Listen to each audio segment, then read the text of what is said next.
Today we're going to have a look at the game Splendor. It's a game for 2 to 4 people where we trade gems and try to be the person with the most prestige points. So to set up a game of Splendor, you're going to put all of your gems in the relative piles. We've also got the singular dots, second dots and 3 dot cards. You're going to put them in a pile and put rows of 4 out next to those in this fashion. Also we have these noble tiles. You basically deal out as many as there are players and then put the rest back in the box. Okay, so in a game of Splendor we have 4 actions that we can do a turn. You can only do 1 action a turn, and those turns are as follows. If you have 4 of a certain chip in a pile, you can take 2 of the same colour chip. So for example, I can take 2 green ones. You can also take 1 of every single colour and have 3 chips. The other thing you can do is to actually buy a development card. So let's say you had 4 jade tokens in one go. You can actually buy this one here, as it has its little symbol in the bottom. That goes in front of you. You return your jade to the pile, replenishing as you go. And the very last thing you can do is to reserve a development card. So for example, should you want to reserve this one so nobody else can play it, you can put it to the side and also take a, they call it a joker chip. It's a gold coin that essentially counts for any one of these colours here.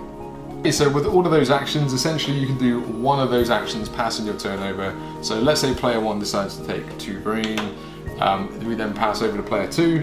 Player 2 decides they are going to want a black, a red and a blue. That goes to their side, and player 3 wants to reserve this card here. They put that to the side and they grab a gold piece. Now you'll notice that with all of these cards you've essentially got a value in the bottom left that must be paid to grab the card, and then you might have a points value in the top left. This one does not, but you've also got a gem in the top right. Now when that's in front of you, essentially that means that that's a gem, a permanent gem that you can spend to actually acquire other cards.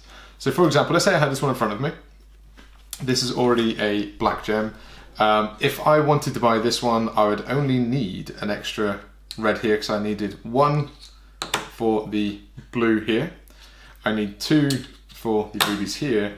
But as I've already got a black in my supply, I only need that extra 1 to buy that card.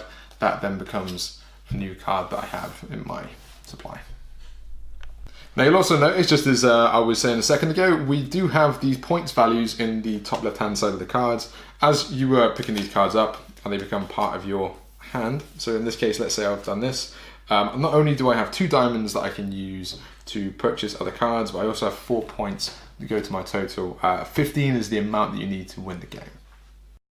And finally, what we have are these noble cards. So essentially these little tiles at the top there, once they're a little bit different from the other cards. In this case, we have 4 of a card that produces a sapphire and 4 of a card that produces an emerald. As soon as we have those cards in hand, these guys automatically visit you, and you can then acquire those points by placing that noble in front of you. He's now visited you, nobody else can grab that card for the rest of the game. So as the game progresses, you're going to acquire all these points. The first person to 15 points wins the game. Okay, so there we have it. There's all the rules you're going to need to play Splendor. I wish you the best of luck in being the best gem trader you can be. Okay, so today we're going to be looking at the game Splendor. It's a game for 2 to 4 people where we trade gems and collect prestige points. Person with the most prestige points at the game wins. That's rubbish. Let's do it again.